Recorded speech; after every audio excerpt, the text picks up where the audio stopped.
primer duque de Medinasidonia. Mario es académico de número de la Real Academia Internacional de Genealogía, miembro del Instituto Internacional de Genealogía Heráldica y director de la revista Hidalguía. Asimismo, es fiscal de la Real Asociación de Hidalgos de España.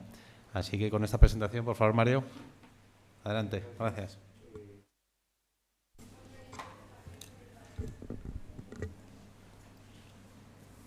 Muy bien. La idea de esta ponencia o de esta intervención no es realmente mostrar un árbol genealógico y pasar un rato aburridos viendo el desarrollo de ese árbol, sino de acuerdo con lo que está pasando en la genealogía, lo que he intentado yo, al igual que muchas otras personas, es buscar un poco la historia de familia que se puede esconder detrás del árbol y rescatar algunos episodios o algunas notas o algunas incluso anécdotas que tienen que ver con las personas que figuran en un árbol genealógico. Esto lo podemos situar, digamos, en dos planos en concreto. En primer lugar, todo parte de la casa de Guzmán, con lo cual la casa de Guzmán viene a considerarse como la casa nobiliaria más antigua de España y se remonta a una figura excepcional en la propia historia de España, que es Alonso Pérez de Guzmán, más conocido como Guzmán el Bueno, que existió y vivió a mitad del siglo XIII y dio origen a esa famosa casa de Guzmán que sobrevive hasta nuestros días. En un principio se pensaba que los Guzmán eran descendientes de un duque de Bretaña. Luego, a medida que han avanzado las investigaciones sobre el tema, se ha concluido que no son descendientes de un duque de Bretaña, sino son de un origen claramente leonés. Sus antepasados son de León y eso ya está prácticamente demostrado. Alonso Pérez de Guzmán, que es el primero que aparece en el árbol genealógico, como muchos caballeros cristianos de su época, militó en las huestes de los sultanes árabes, que no era una cosa extraordinaria, sino que era una actividad que era completamente normal. Guzmán el Bueno pasa la historia por un acto heroico. En la defensa de Tarifa, en la que él estaba encargado de su defensa, el infante don Juan junto con los benemerines decidieron asaltar Tarifa y en el proceso de conquista los benemerines capturan al hijo de Guzmán el Bueno y le dicen a Guzmán el Bueno: si usted entrega Tarifa, nosotros le entregamos su hijo. Y Guzmán el Bueno le dice: no voy a entregar Tarifa y aquí está el cuchillo para que mate a mi hijo. En efecto, el sultán mata a su hijo y Guzmán se convierte en una figura histórica, monumental, por ese episodio en la defensa del territorio de Tarifa, que era una pequeña villa no muy grande y bueno. Guzmán el Bueno, en desarrollo de su actividad guerrera, se va enriqueciendo poco a poco hasta alcanzar una verdadera fortuna. Se convierte en magnate, luego se convierte en grande, poco a poco va obteniendo señoríos de los diferentes monarcas de la época, se convierte en señor de Sanlúcar de Barrameda, luego señor de Chiclana, luego señor de Vejer de la Frontera. Y hay un episodio que ha llamado mucho la atención de la historia desde entonces. Él estaba casado con una señora que se llamaba María Alfonso Coronel. Guzmán el Bueno solía pasar mucho tiempo por fuera de la península, en los territorios árabes, y en un momento en que él estaba en Fez, su mujer contó un episodio que quedó registrado para la historia y del cual hay claros testimonios, como el de Pedro Barrantes Maldonado. Según cuenta la esposa de Alonso Pérez de Guzmán, Guzmán el Bueno, fue presa de un caso de ardor sexual. Ante la tentación carnal, optó por encender un tizón que introdujo en su vagina. Así lo narró Pedro Barrantes Maldonado. Asió un tizón ardiendo que cerca decía yo y metióselo por su miembro natural, porque la tentación más es vencerla que carecer de ella, porque no se puede sacar victoria sino donde hay pelea, la cual podemos decir que quedó vencedora, pues mató el pensamiento que tuvo. Ese episodio está documentado desde entonces y ha llamado la atención de muchísimos historiadores cuando se escribe esta parte por parte del historiador, pues causa una verdadera conmoción social en un momento en que nadie hacía referencia a este tipo de situaciones personales, ¿no?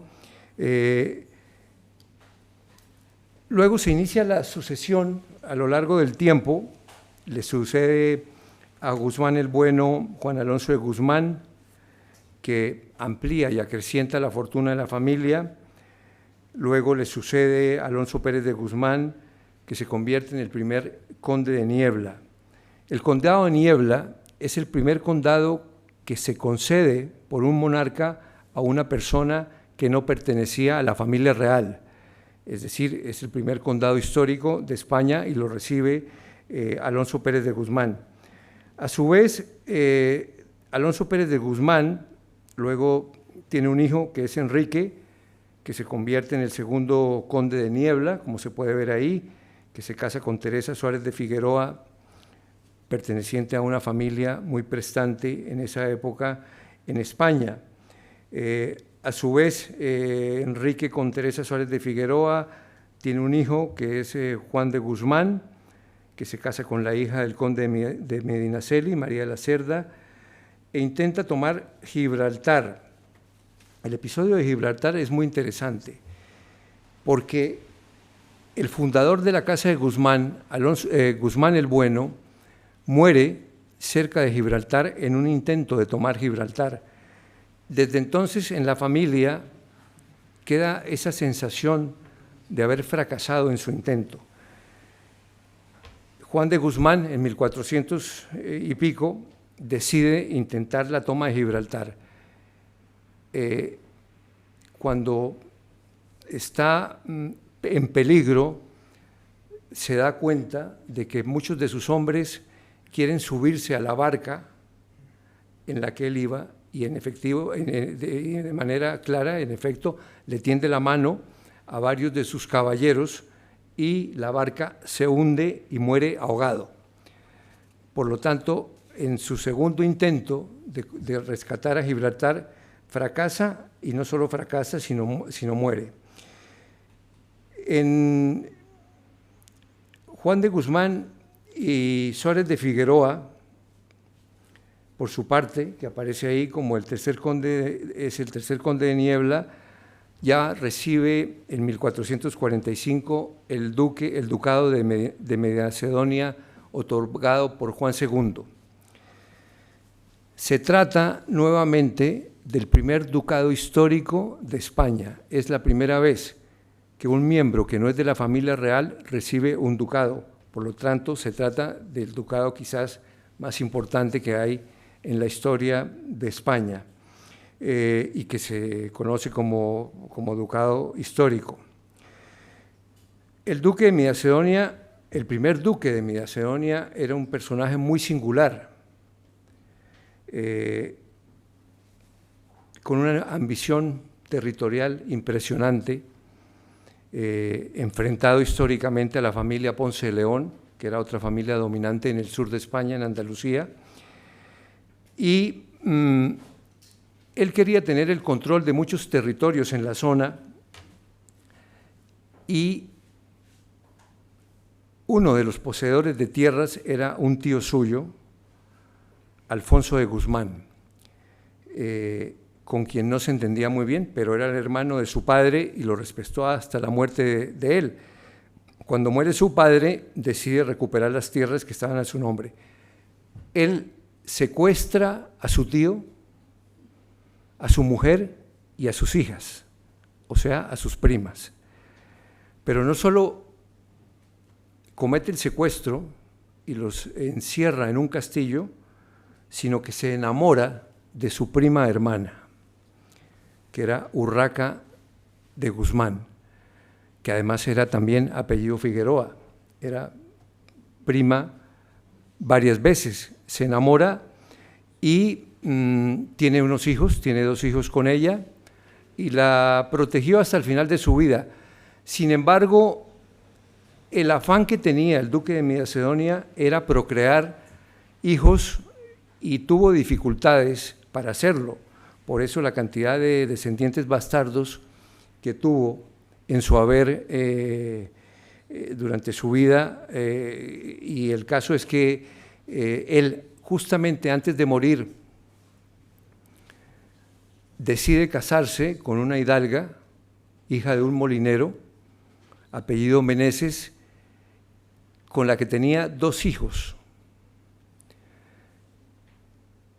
Y poco antes de morir, horas antes de morir, contrae matrimonio con esta señora y legitima a los 2 hijos naturales, con lo cual uno de los hijos se convierte en el segundo duque de Macedonia. ¿Qué pasó? Que ante el temor de no tener descendientes, el duque de Macedonia era una persona muy hábil, había logrado convencer a Juan II de crear una dispensa para que, si no tenía hijos legítimos, pudieran heredar el mayorazgo hijos no legítimos, o sea, hijos bastardos o hijos naturales. Por lo tanto, él tenía en mente que quería que el heredero de su mayorazgo, de sus tierras, fuera el hijo con su prima, conocido como Juan Urraco, por el nombre de su madre, Urraca de Guzmán.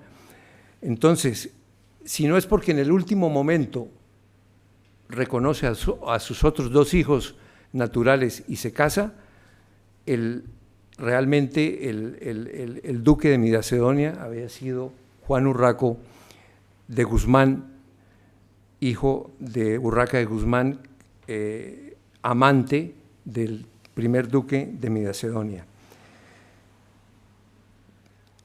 Además, intentó nuevamente, antes de fallecer, hacer una nueva toma de Gibraltar. La familia tenía la obsesión por la toma de Gibraltar. Hace la toma, consigue la tierra, se queda con Gibraltar y se convierte en señor de Gibraltar. Sin embargo, la corona decide que sea realengo y Gibraltar vuelve a la corona, y sin embargo, 20 años después, le concede el título de marqués de Gibraltar a su hijo Enrique.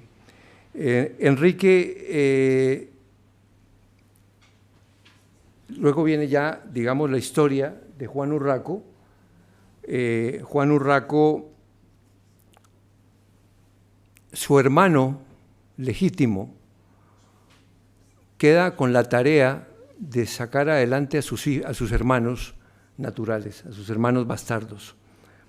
Entonces, él lo que hace es que casa a Juan Urraco con una hija natural, con una hija bastarda, de quien en ese momento era y fue el último maestre de la Orden de Santiago. Cárdenas, aparece ahí Cárdenas, Leonor de Cárdenas, es la esposa, y hace ese matrimonio. Cárdenas, el comendador,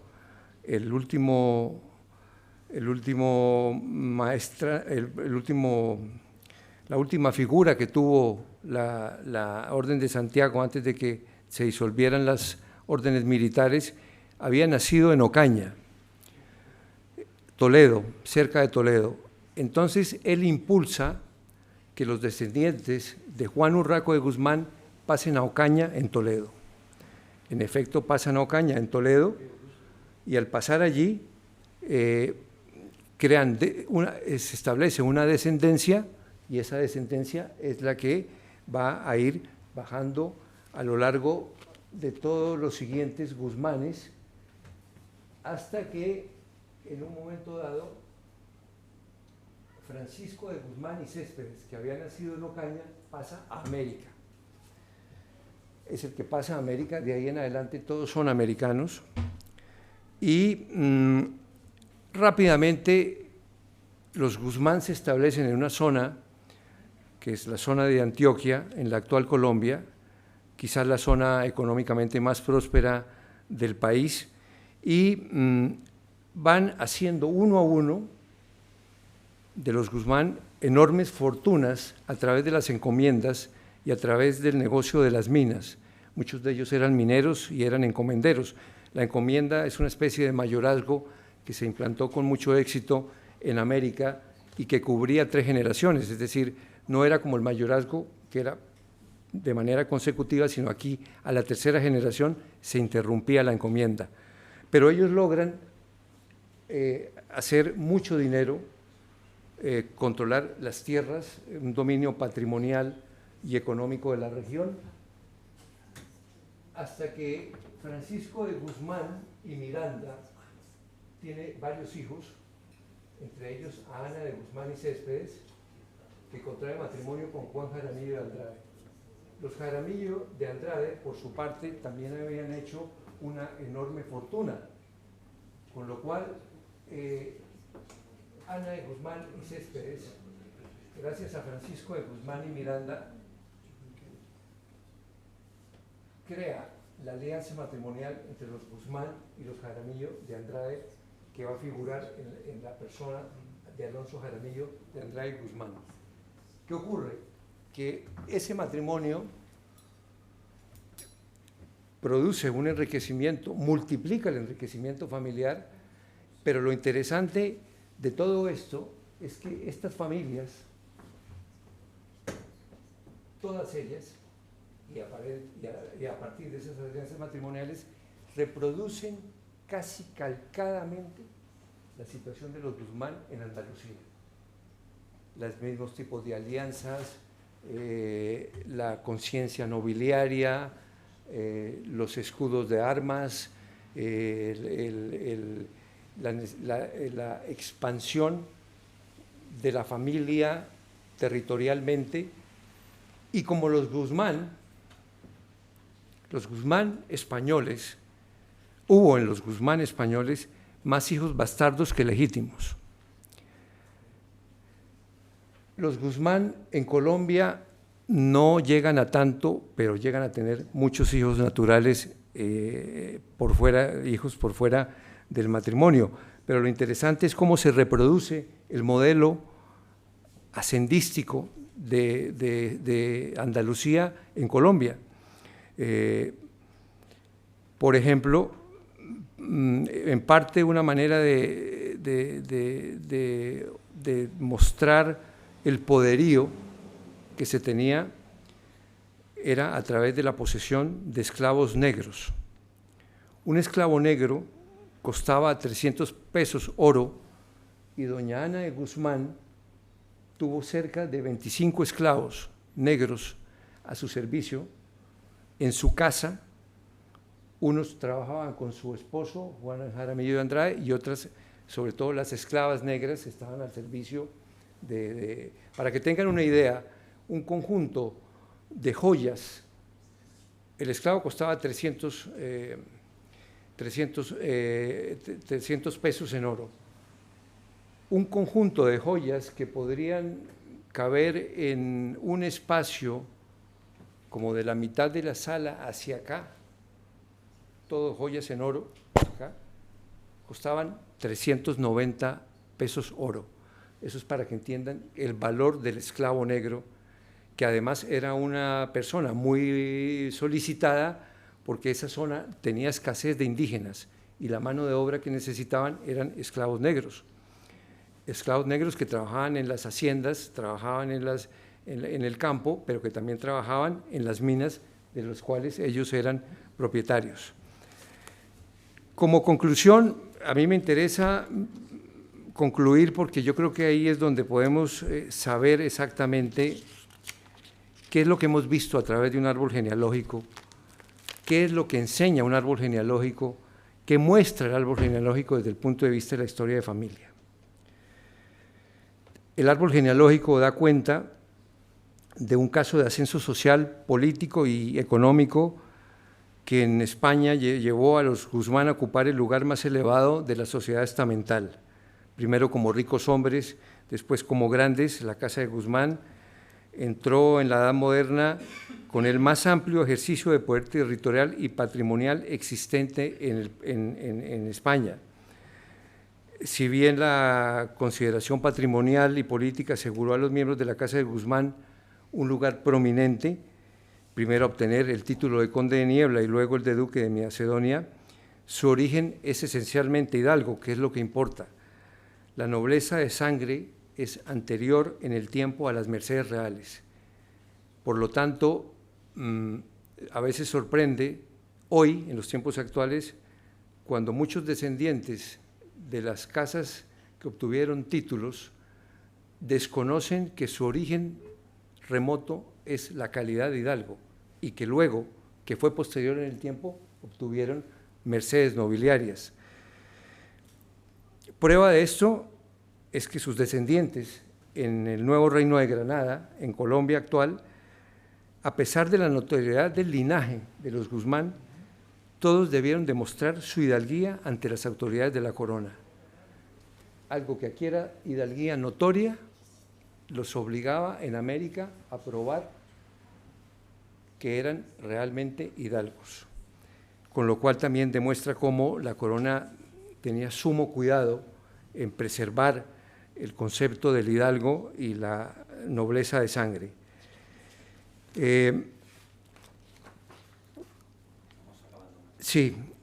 Carece de sentido establecer diferencias, lo repito, entre los hidalgos y la nobleza en categorías de alta y baja nobleza.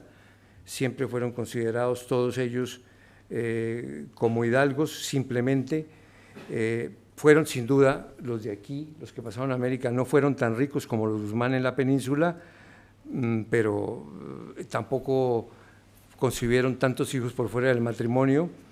Y de estas historias de familia resulta concluyente también la importancia de las alianzas matrimoniales para aumentar y consolidar los poderes regionales. En este caso, la culminación de ese proceso fue con el matrimonio entre Ana de Guzmán y Céspedes y Juan Jaramillo de Andrade. Muchas gracias.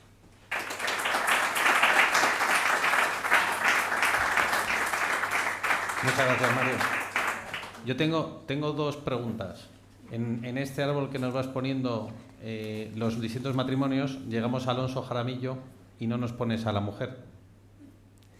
¿Por qué? ¿Qué ha ocurrido? Sí, falta. No, porque justo están todos como muy simétrico y justo ahí tenemos un hueco, ¿no? Y en efecto, además, se casa dos veces. Alonso Jaramillo de Andrade Guzmán se casa dos veces. Lo que sí es interesante es el documento histórico en que señala que el nombre de Alonso, que aparece por primera vez, le ponen el nombre de Alonso en honor a los antepasados más remotos Guzmán en la península. De aquí en adelante ya, aunque ya no aparecen aquí, también van a aparecer luego en las siguientes generaciones muchos Alonsos, bueno, y sobre todo muchos Juanes también, en honor a sus antepasados más remotos. Y otra pregunta, la última. Este Alonso Jaramillo, ¿qué parentesco tienes con él? ¿Es tu abuelo, bisabuelo? ¿Dónde te queda? Sí, digamos... Porque entiendo que es familiar tuyo. Sí, son familiares. Todos son mi antepasado inmediato es Juan Jaramillo de Andrade y Centeno, que viene a ser, no sé, mi 12º abuelo, vale. 10º abuelo, más o menos. Y digamos, eso es un poco la vinculación familiar vale. Que hay con este... Pero es muy interesante, es muy interesante. Gracias. No sé si alguien más tiene una pregunta o algún comentario. Nada. Pues muchas gracias, Mario. Bueno, gracias.